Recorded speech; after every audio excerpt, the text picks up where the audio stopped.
Hey guys, welcome back to another episode with Mufado and Joyce. Alright, so in this episode we're going to talk about what it really takes to start a home care agency while you're still employed and you have a 9 to 5 job. Now this part is not easy at all. A lot of people struggle starting a new business while they're still working for somebody else. That's completely normal. It comes with a lot of challenges. So challenge number one is time. How do you allocate the time that is needed to build a business from the ground up while your time is still consumed at your 9 to 5 job? Now, since it's very difficult to not have an income coming in and running a business at the same time or trying to grow a business, we never encourage you to quit your job, right? You should always have some sort of income coming in, whether it's from a side hustle or from your day job. Now, if you're really serious about starting this business, then it requires you to take sacrifices, unfortunately. You have to make those sacrifices no matter how painful they are. For example, if deep down in your heart you're fed up with that job, yes, you can quit, but understand that you need to find something else. Fortunately, we're in 2022 now, there are a lot of opportunities out there that allow for you to make money without having a 9 to 5 job. But they're still going to require, they're still going to take up a lot of your time anyway. Yeah, it's for example like online jobs. Correct. Some online jobs that you can do part-time. Correct. Yes, that don't require you to have like experience. That's right. So there are a bunch of online jobs. We haven't even talked about Uber, DoorDash, Uber Eats. So what we're saying in this situation is that there's so many opportunities outside of their traditional 9 to 5 job that you can pursue. I mean, if you think about it, 10 years ago, there weren't this many opportunities to do all. So now and into the future, you will have all these opportunities to pursue whatever you want. As far as time is concerned, you might say, well, if I have, let's say, 2 part-time jobs, I'm driving for Uber, I'm delivering for DoorDash, I might not have the time to work on my business. Well, let's do the math. There are 24 hours in a day, okay? How are you spending those 24 hours? We all have the same amount of time, okay? So you need to really audit how you spend your time. For example, how much time are you spending on YouTube watching videos like this? How much time are you spending watching TV or scrolling on Instagram, going on Facebook? How much time are you dedicating to all of that? What you will find, you'll be very surprised to find that you're probably spending about an hour on each platform a day. So let's say you spend an hour watching TV, your favorite show. For the fellows, you're watching sports. That's another hour. Sometimes, football games run a long time, right? So maybe that could be 2 hours. So now you're 3 hours. And then you go to YouTube and other social media platforms, TikTok and Instagram. Which might take about 2 hours. Yeah. 2 or 3 Let's hours. say an hour to be conservative. So you're looking at 4 hours that you've wasted. And you can do a lot in those 4 hours. A lot. Yeah. Maybe in those 4 hours you learn one skill, and then the other 3 hours you're dedicating it to implementing that skill. That's something a lot of people don't want to do because it's difficult. It's very difficult, that's true. And we always say this, a lot of people are not good with time management. Yeah, it's hard. Even me, I struggle with time management, but I have to be ruthless with my time. For example, one of my goals this year is to be consistent in my working out and cut back on my eating and drinking, right? So that's my goal. And in order for me to achieve that goal of working out and being in shape, I had to be consistent. I had to prioritize working out. A lot of you do not prioritize your business. That's the problem, right? If you really want this business to grow and to really start something, you have to prioritize. There's no other way. I have to say to myself, when I wake up, the first thing on my mind is, I'm gonna hit the gym. Every single day. If I don't hit the gym, I don't feel right with myself, right?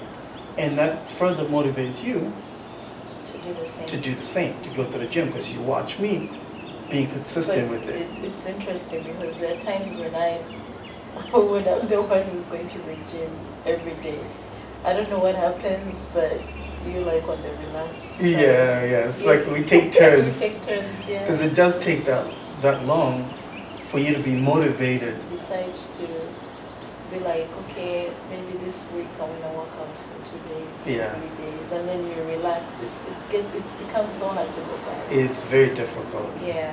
And I think it's a good point. It's like you need somebody in your circle, whether it's a friend, family member, Or your that can, partner. or your partner, that can help you, hold you accountable to your actions. I know we always say, do not announce your plans to everybody, but sometimes it's helpful to announce your plans to somebody that you know, like, and trust, so that they can hold you accountable as well to the work. So that 3 months from now, they can be asking you, so how's your business doing? You know, that holds you accountable, right? That's right. Yeah, it's like for us too, like, you know, we hold each other accountable for different For things. different things. You know, if I start drinking too much or if I start eating junk, you hold me accountable. That's right. And I do the same thing with you.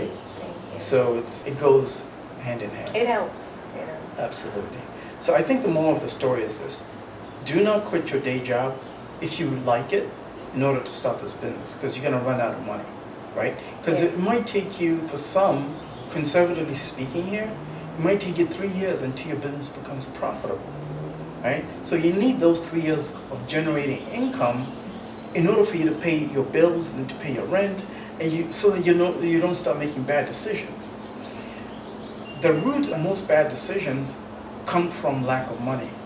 When you're not making enough money, you start making bad decisions. You make bad decisions because you're also very desperate, so you end up making. You become desperate. You start doing things like, oh, let me take out a credit card for 10 grand and fund my business. No. Go and get a part-time job, then raise that 10K. You're better off than taking So business that credit. second job is pretty much like your backup. That's your backup. Yes. Yeah.